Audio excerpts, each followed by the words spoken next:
கடலூர் மாவட்ட பகுதிகளில் மாண்புமிகு தமிழக முதல்வர் அவர்கள் வருகை புரிந்து பொதுமக்களுக்கு நலத்திட்ட உதவிகள் வழங்கி இருக்கிறார். அது குறித்தான ஒரு செயற்குழு கூட்டமானது ஆலோசனை கூட்டமும் தற்போது கடலூர் மாவட்டம் விருத்தாசலத்தில் உள்ள சிவபூஜா மண்டபத்தில் தற்போது நடைபெற்று வருகிறது. இந்த கூட்டத்தில் ஏராளமான கட்சி தலைவர்கள், நிர்வாகிகள், மாவட்ட நிர்வாகிகள், ஒன்றிய நிர்வாகிகள் எல்லாம் கலந்து இருக்கின்றனர். இந்த கூட்டத்தில் மாண்புமிகு தமிழக தொழிலாளர் நலத்துறை அமைச்சர் சி. கணேசன் அவர்கள் பங்கேற்று சிறப்புரை நிகழ்த்த உள்ளார். அதாவது தமிழக முதல்வர் அவர்கள் வருகை தரும்போது எப்படியெல்லாம் செயல்பட வேண்டும் என்பது குறித்து கட்சி நிர்வாகிகளுக்கு ஆலோசனை வழங்க உள்ளார். அந்த காட்சியை தற்போது நாம் காண இருக்கிறோம்.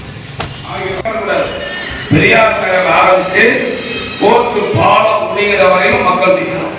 தலைவர் எங்கேயாவது இறங்கி கட்டாயம் நடப்பார். இதெல்லாம் முடிவு பண்ணல.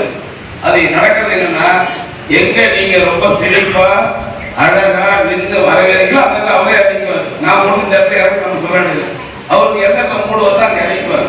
அப்ப நீங்க நிக்கிற அழகு, பருவம் பிடிச்சிருக்க அழகு, கட்டி வச்சிருக்க அழகு, கொடி பிடிச்சிருக்க அழகு, நீங்க நிக்கிற அழகு எப்படி இருக்கோ அதெல்லாம் உங்களுக்கு எல்லாம் கொடி கொடுத்துருவோம், பருவம் கொடுத்தோம், எல்லாம் கொடுப்போம், எல்லாம் கொடுத்துருவோம். அதனால எல்லா ஏற்பாடும் செய்யப்பட்டிருக்கிறது. நான் எங்க ஊருக்கு போறீங்க தான் இருக்கேன். ஏன்னா இன்றைக்கு தினம் ஒரு மணி நேரத்தில் விருதாசனம் முடிக்கணும். ஒவ்வொரு ஒன்றிய நகரமும் எவ்வளவு பேருக்கு பட்டியல் கொடுத்து எந்த இடத்துல நிற்கணுங்கிறத உங்களுக்கு சார்ட் போட்டு கொடுத்துருவோம். அந்த மாதிரி நிற்க வேண்டும் என்று அன்போடு கேட்டிருக்கிறேன்.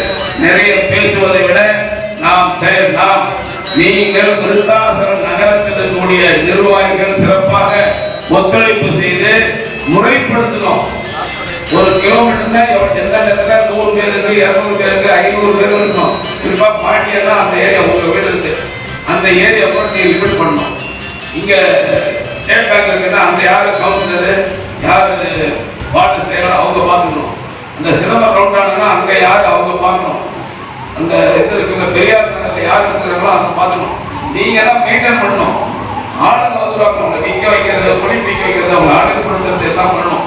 அதனால இதெல்லாம் கலெக்ட் நிகழ்ச்சிகளும் அங்கே ஒரு 5 இடத்துல போடப்பட்டு அந்த பெரியார் நகர், அதை விட்ட ஸ்டேட் பேங்க், பாலக்கரை, ஜெயச்சந்திரி, கோர்ட்டுகள் அதெல்லாம் பண்ண சொல்லுங்க. அதனால இதை இல்லாம நான் எனக்கு தெரிஞ்சு சொல்லிருக்கேன்.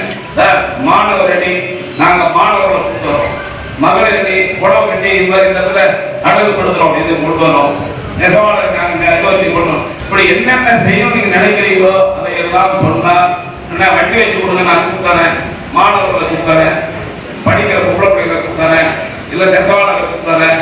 என்ன சொன்னாலும் அதுக்கு நான் ஏற்பாடு எத்தனை பேர் சொல்லணும், 1000 பேர் 5000 பேர் எத்தனை பேர் அடிச்சவங்க சொன்னாலும் அதற்கான ஏற்பாட்டை நான் செய்து தருவேன் என்று அன்போடு கேட்டுக்கொண்டு காவல்துறைக்கு முழு ஒத்துழைப்பு வரது நம்முடைய முதலமைச்சர், நம்முடைய அண்ணன் இவ்வளவு ஒரு கட்டுப்பாடு, இவ்வளவு ஒரு எழுச்சி, இவ்வளவு சிறப்பாக இருந்தது என்பதை பெற்றுத்தர வேண்டும் என்று உங்கள் அனைவரும் அன்போடு கேட்டுக்கொள்கிறேன். நன்றி.